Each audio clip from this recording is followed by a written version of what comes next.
नमस्कार दोस्तों, जय श्री हरि विष्णु महाराज, जय मां काली। मित्रों, आप सभी का बहुत बहुत स्वागत है हमारे इस YouTube चैनल में। तो कर्क राशि वालों, आज शाम 5:31 के बाद तुम्हें एक इच्छाधारी पंचमुखी नाग देवता दिखाई देंगे। जी हाँ दोस्तों, इसे भूलकर भी अनदेखा मत करना, वरना दोस्तों जान से हाथ धो बैठोगे। दोस्तों, जानकारी के लिए हम आप सभी को बता दें कि यह इच्छाधारी नाग देवता के साथ साथ तुम्हें एक भोलेनाथ जी का शिवलिंग भी दिखाई देंगे।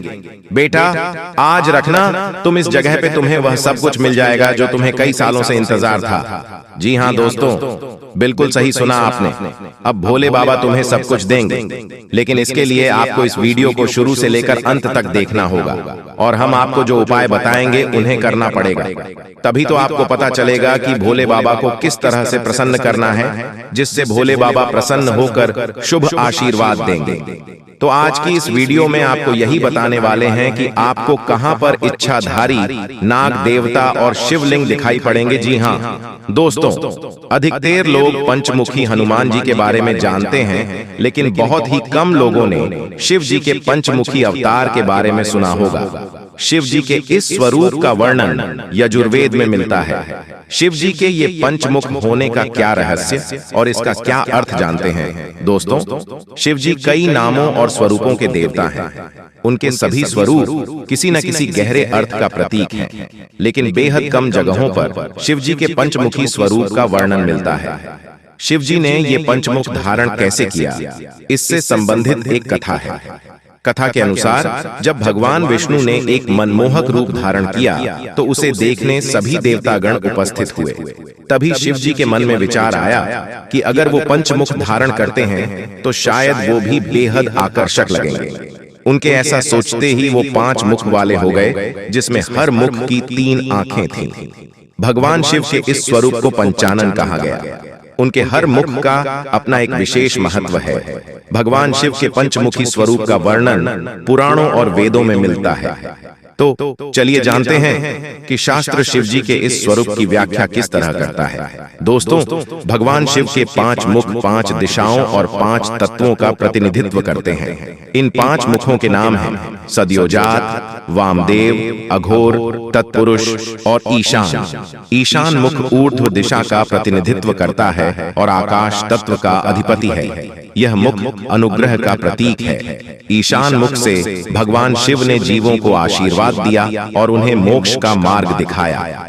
जी हाँ दोस्तों, हिंदू पौराणिक कथाओं के अनुसार पृथ्वी को नाग देवता अपने सिर पर रखे हुए हैं। नाग देवता की पूजा का सिलसिला सदियों से चला आ रहा है। नाग देवता की पूजा करने से कई प्रकार के कुंडली में होने वाले दोषों से बचा जा सकता है। इसके लिए नाग देवता की पूरी विधि विधान से पूजा करनी चाहिए। दोस्तों, इस दिन नागदेव के दर्शन अवश्य करना चाहिए। नाग देवता की बांबी, नागदेव का निवास स्थान की पूजा करना चाहिए। नाग देवता पर दूध चढ़ा सकते हैं। उन्हें सुगंधित पुष्प व चंदन से ही पूजा करनी चाहिए। सर्वप्रथम सुबह जल्दी उठकर स्नान करके नए वस्त्र धारण करने चाहिए। इसके पश्चात दीवार पर गोबर से पंचमुखी सांप बनाया जाता है। कुछ जगह गोबर के स्थान पर सोने चांदी तथा काठ की कलम से चंदन की स्याही से पंचमुखी बनाया जाता है। इसी स्थान पर फिर दूध, चावल तथा पुष्प चढ़ाए जाते हैं और भोग लगाया जाता है। कुछ जगह लोग सांप के रहने के स्थान बांबी पर दूध चढ़ाया जाता है। तत्पश्चात नाग देवता की पूजा करके आरती की जाती है। सभी प्रकार के दुष्प्रभावों को दूर करने के लिए AUM कुरुकुल्य हूं फट स्वाहा का जाप किया जाता है। नाग पूजन के लिए सेंवई, चावल आदि ताजा भोजन बनाएं। कुछ भागों में नाग पंचमी से एक दिन पहले ही भोजन बनाकर रख लिया जाता है और नाग पंचमी के दिन बासी ठंडा खाना खाया जाता है। नाग देवता की दही, दूर्वा, कुशा, गंध, अक्षत, पुष्प, जल, कच्चा दूध, रोली और चावल आदि से पूजन कर सेंवई व मिष्ठान से उनका भोग लगाते हैं। इसके बाद आरती करके कथा का सुनना चाहिए। भगवान श्री कृष्ण से नाग पंचमी व्रत के विषय में जिज्ञासा व्यक्त की। तब भगवान श्री कृष्ण ने कहा, युधिष्ठिर, दैता पंचमी नागों के आनंद को बढ़ाने वाली होती है। श्रावण शुक्ला पंचमी में नागों का महान उत्सव होता है। उस दिन वासुकी, तक्षक, कालिक, मणिभद्रक, धृतराष्ट्र, रैवत, करकोटक और धनंजय ये सभी नाग प्राणियों को अभय दान देते हैं। जो मनुष्य नाग पंचमी के दिन नागों को दूध से स्नान कराते हैं, दूध पिलाते हैं, उनके कुल में प्राणियों को ये सदा अभय दान देते रहते हैं। जब नाग माता कद्रू ने नागों को शाप दे दिया, तब वे रात दिन संतप्त हो रहे थे। जब उन्हें गाय के दूध से तृप्त किया गया, तब से वे प्रसन्न होकर सुखी हो गए। जी हाँ दोस्तों, वीडियो बहुत खास है, बिल्कुल भी इस मिस ना करें और शुरू से लेकर अंत तक जरूर देखिएगा, क्योंकि दोस्तों जो ज्ञान हम आपको देने वाले हैं आपके भी रोंगटे खड़े कर देगा। सबसे पहले जो भी महादेव के सच्चे भक्त हैं इस वीडियो को लाइक जरूर करें और कमेंट बॉक्स में जय श्री हरि नारायणन, जय माता लक्ष्मी जरूर लिखेगा और साथ ही साथ श्री साईं नमस्ते जरूर लिखिएगा। अगले 1 महीने के अंदर में असंभव से असंभव कार्य भी पूरा हो जाएगा। अब दोस्तों, आपने अतिथि देवो भवः इस कहावत को या फिर इस पंक्ति को, इस स्तुति को तो सुना ही होगा।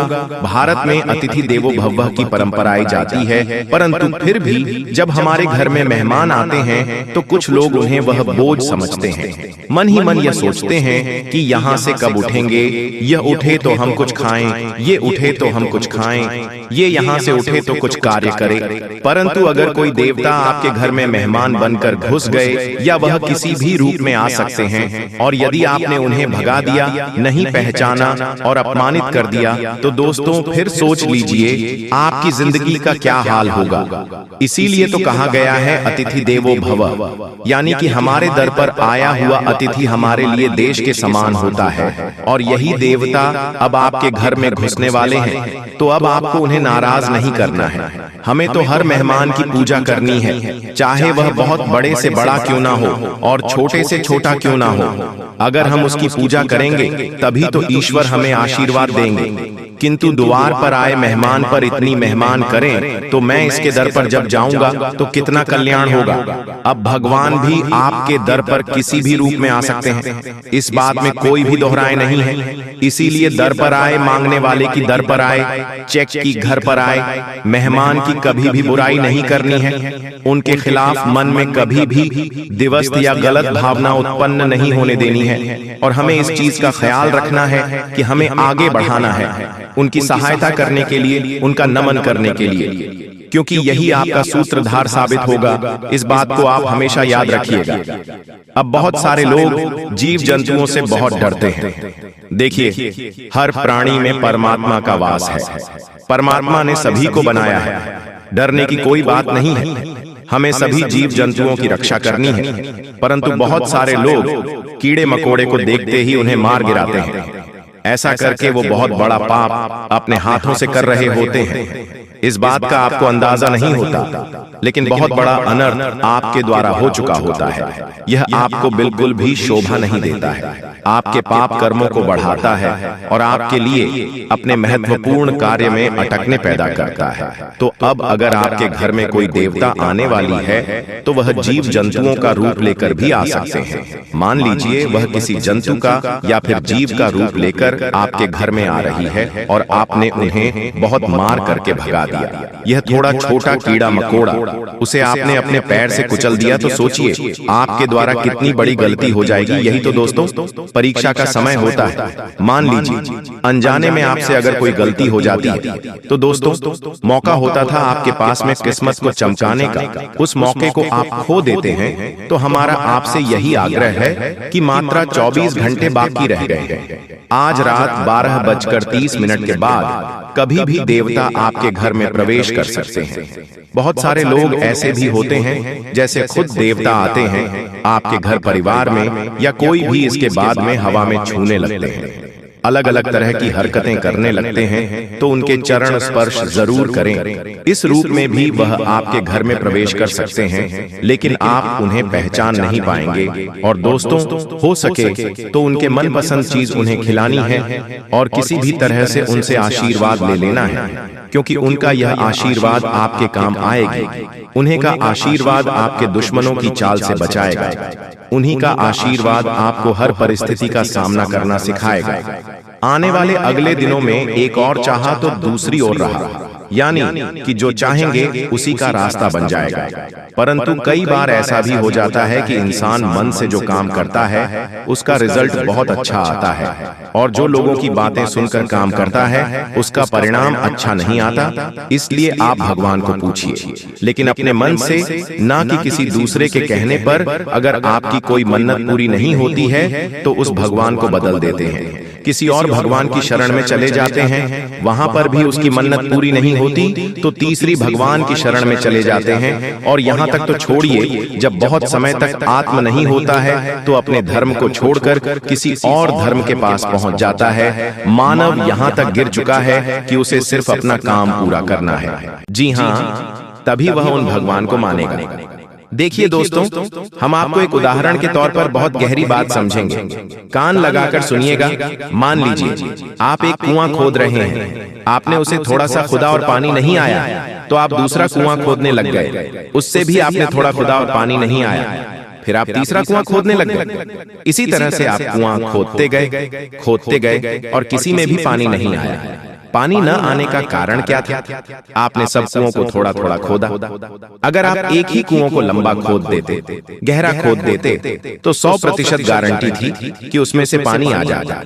उसी प्रकार से अलग अलग भगवानों को पूछने की गलती मत करिए। चाहे आपका काम बन रहा है या नहीं, किसी एक भगवान की भक्ति में ही लीन रहिए। अगर आपके साथ महादेव की बन रही है तो महादेव से बना लीजिए। राम जी के साथ आपका कनेक्शन बैठा है तो आप राम जी से बना लीजिए। आप कृष्ण जी को मान लीजिए, आप माता रानी को मान लीजिए, लेकिन भक्ति में बदलाव मत करिए।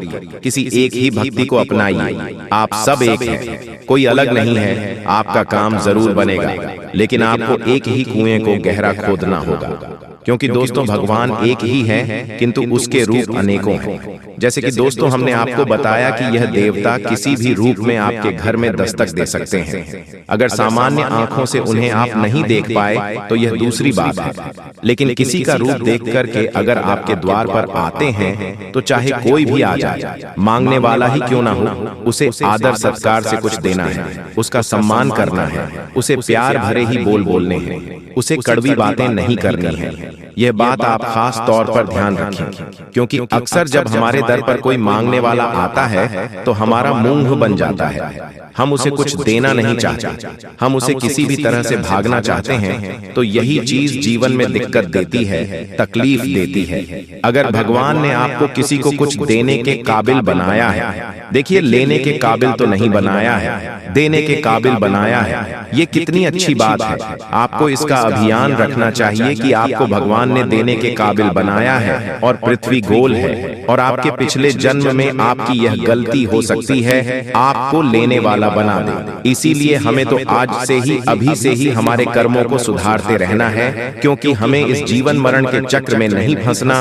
हमें तो भवसागर पार करना है, और वह भवसागर पार होगा मर्यादा के साथ, आत्मसम्मान के साथ, ईमानदारी के साथ, सत्यता के साथ, और हमेशा सदा सही व्यवहारिकता, सत्कर्म के साथ। तो जिंदगी में यह नियम बना लीजिए कि सभी से प्यार से रहेंगे, सभी से प्यार से बात करेंगे। तो यह दुश्मन ही क्यों ना आपके द्वार पर आ जाए, हमें उसका भी सम्मान ही करना है। तो दोस्तों, आशा करते हैं कि वीडियो में दी गई जानकारी आपको बहुत पसंद आई होगी। वीडियो अच्छी लगी हो तो अपने दोस्तों के साथ, मित्रों के साथ और परिवारजनों के साथ इसे साझा करेगा। साथ ही कमेंट बॉक्स में सच्ची श्रद्धा से जय शिव शंकर, ओम नमः शिवाय लिखकर अपनी मनोकामना भी लिख दीजिएगा, ताकि भगवान आपकी सीधे सुनवाई कर सके। दोस्तों, किसी न किसी वजह से यह संतुलन बिगड़ चुका है। नकारात्मक ऊर्जा प्रवेश कर चुकी है। उस नकारात्मक ऊर्जा को अपने आप से करना है। बाकी फिर आपकी हर एक पूजा पाठ का आपको पूरा फल मिलेगा। और माँ की कृपा आपके जीवन में आ जाएगी और आपकी मेहनत का आपके संपूर्ण फल प्राप्त होना शुरू हो जाएगा।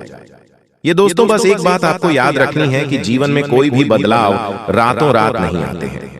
थोड़ा सा आपको गंभीरता से और धैर्य के साथ काम लेना होगा और कुछ उपाय जो हम आपको इस वीडियो में बताएंगे उन्हें अपने जीवन में शामिल करना होगा। अब हम आपके लिए दिन रात मेहनत कर रहे हैं और रोज आपके जीवन को बेहतर बनाने के लिए एक से बढ़कर एक जानकारी से भरपूर वीडियो लेकर आते रहते हैं। बस आपसे इतना चाहते हैं कि आप हमारे वीडियो को पूरा दिखा करें और जानकारी को पूरी तरह से समझने की कोशिश किया करें।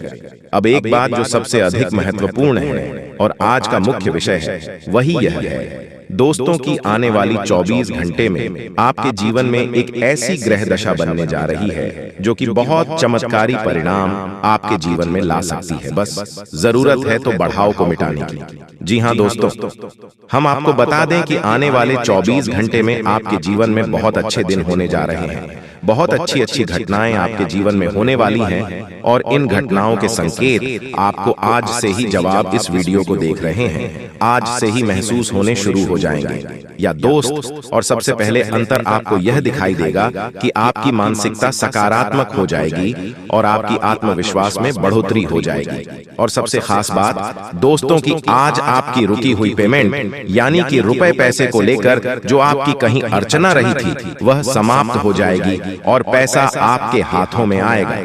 अब आपका स्वभाव तो बहुत ही निश्चल है। आप किसी के बारे में मन में कुछ गलत भावना नहीं रखते हैं, लेकिन कोई आपका अपना है जो आपकी इस भावना का लाभ लेने की कोशिश करेगा, आपका भोले भाले स्वभाव का लाभ उठाने की कोशिश करेगा। तो थोड़ा आपको सतर्क रहना है, यानी कि आपसे कुछ मदद मांगेगा। हालांकि आपको खूब पता है कि यह इंसान अच्छा नहीं है, लेकिन फिर भी आप भावनाओं में बहकर उसकी मदद कर देंगे, चाहे रुपए पैसे से, वह चाहे किसी अपने संसाधन से हो, किसी प्रकार से उसकी मदद करने की कोशिश करेंगे। बाद में आपको पछताना पड़ेगा। हम आपको बता दें कि सोच समझकर किसी की मदद करें और ना ही करें ज्यादा बेहतर है, क्योंकि यह जो ग्रह स्थिति है यह तभी बिगड़ेगी जब आप अपने जीवन में कोई गलत कदम उठाएंगे। एक और बात हम आपको बता दें कि आपकी किसी कीमती चीज गुम होने के आसार बन रहे हैं, कि ग्रहों का गोचर आपका नुकसान कराएगा। कोई कीमती चीज आपकी गुम हो सकती है, जैसे कि आपका फर्ज है, आपका मोबाइल है या आपकी किसी प्रकार की ज्वेलरी वगैरह। तो थोड़ा सा सावधान रहें, अपनी चीजों को संभाल कर रखें। दोस्तों, आपके व्यापार से संबंधित बात कर लें तो आपके व्यापार में जो छोटी छोटी बात है उत्पन्न हो रही है, उन बाधाओं को आप बड़ी आसानी से पार कर लेंगे, यानी कि समस्याओं के हाल बड़ी आसानी से आप निकाल लेंगे। लेकिन कार्य की अधिकता की जैसी आपको थकान अवश्य रहेगी और हल्का बुखार भी आपको महसूस हो सकता है। घर के बड़े बुजुर्ग आपसे प्रसन्न रहेंगे, आपके घर में शांति का माहौल रहेगा। बस आपको थोड़ा सा अपनी वाणी पर संयम रखने की आवश्यकता रहेगी। यदि आपने जरूर से ज्यादा किसी से कुछ कहूं दिया तो विवादित स्थिति उत्पन्न होनी ही है। और सबसे महत्वपूर्ण बात कि आपको अपनी चिड़चिड़ी स्वभाव पर नियंत्रण रखने की आवश्यकता है। अनावश्यक किसी भी बात पर क्रोध न करें, थोड़ा धैर्य के साथ काम लें। और यही बात हम आपको आपके कार्यस्थल के लिए भी बोलेंगे कि आपको अपने व्यवहार को थोड़ा सा लचीला बनाना होगा। कहने का मतलब यह है कि सख्त रवैया को अपनाकर आप अपना नुकसान करें, थोड़ा सा आपको समझौता भी करना पड़ेगा। अब आपको बताते हैं उसे महत्वपूर्ण योग के बारे में जो अगले 24 से 48 घंटे में आपके जीवन में बनेगा, आपकी राशि में बनेगा और इसका आपको बहुत अधिक लाभ प्राप्त होगा, विशेष तौर से आपकी मानसिक शांति। दूसरा, आपकी रुपए पैसे की समस्याओं को लेकर दोनों ही तरफ से आपको बहुत अधिक राहत प्राप्त होगी। दोस्तों, यकीन मानिए, हमारा प्रयास बस इतना सा रहता है कि हम आपके जीवन से जुड़ी छोटी से छोटी समस्या का निदान ज्योतिष के अनुसार पूरे विधि विधान के साथ संभोग करवा सके। न केवल आपके जीवन में कोई समस्या समाप्त हो जाए, बल्कि वह उन्हें दोबारा कभी लौटकर भी ना आए। तो ध्यान से सुनिए, जो योग आपके जीवन में बनने वाला है उसे हम कहते हैं जग लक्ष्मी योग। यह बहुत ही विशेष योग होता है।